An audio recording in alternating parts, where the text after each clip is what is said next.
Jimmy Carter going over the top and a lot of Democrats going under the radar, not saying boo about Jimmy's comments a day after publicly rebuking Joe's comments. Congressman Joe Wilson, the guy who shouted "you lie" to the president, not a word against Carter, the guy who all but said you are a racist if you oppose the president. Today, RNC Chief Michael Steele telling Fox it ain't consistent. And now, Bishop E.W. Jackson here to say it ain't right. Bishop, good to have you. Thank you for having me, Neil. The race card, again. What do you make of it? First of all, I can't begin to tell you how angry I am about what Jimmy Carter has done. I mean, his comment is beneath contempt. He slandered the American people at a time when we are debating issues that are vital to our future, both as individuals, as families, and as a nation. And he's going to reduce it to a matter of racism against President Barack Obama. It's just despicable, and he owes the American people an apology. As an African-American bishop, do you ever come under pressure when you echo this sort of sentiment? When you say, you know, we can't do the race victim thing, we can't play the race card thing? Of course, I get called nasty names. I get nasty emails. I won't even repeat some of the names I'm called. But I'm here to tell you, Neil, I don't care, because I think truth is too important to sacrifice for convenience and to be liked by people. So Jimmy Carter and all of those who are claiming racism just might as well get used to it. The American people have decided they're standing up, and they're not going to shut up for anybody. You know, it's interesting. This comes in waves, as you know. It was earlier, remember when Charlie Rango was saying Americans have not gotten over the fact that Obama is president of the United States.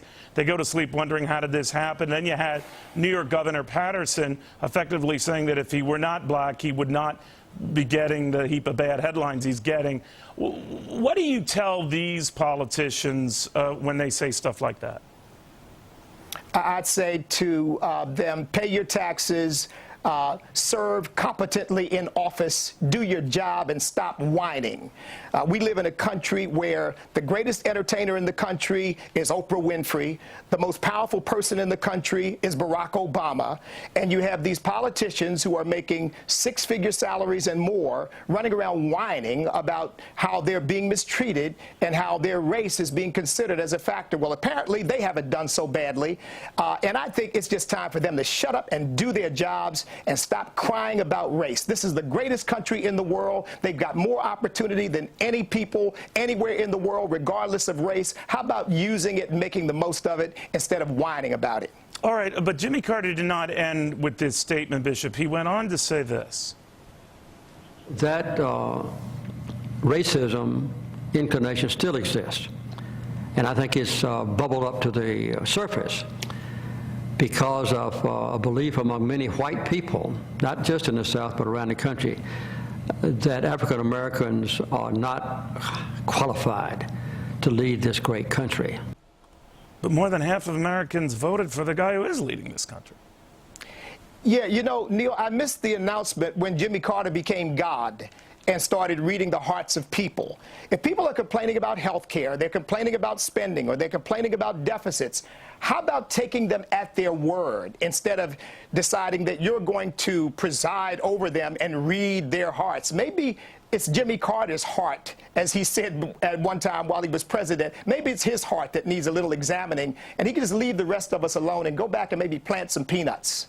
Well, one of the things I've always seen in criticism of this president, I don't know if it comes to the president himself, but maybe the people around him, is when you do go after them on policy, or whether the numbers add up on health care or stimulus, or you take the federal program du jour, it always comes back to a racial argument. And I always try to come back, Bishop, and say, I have nothing against the color of the president's skin, maybe the thickness of it, but not the color of it. But if this becomes a trend, and let's say this president does not succeed, or he is deemed to be a failure down the road, will they pull out the race card and saying that if I were white, this wouldn't have happened? Will they pull the Patterson thing and say that this would never have happened to a white man?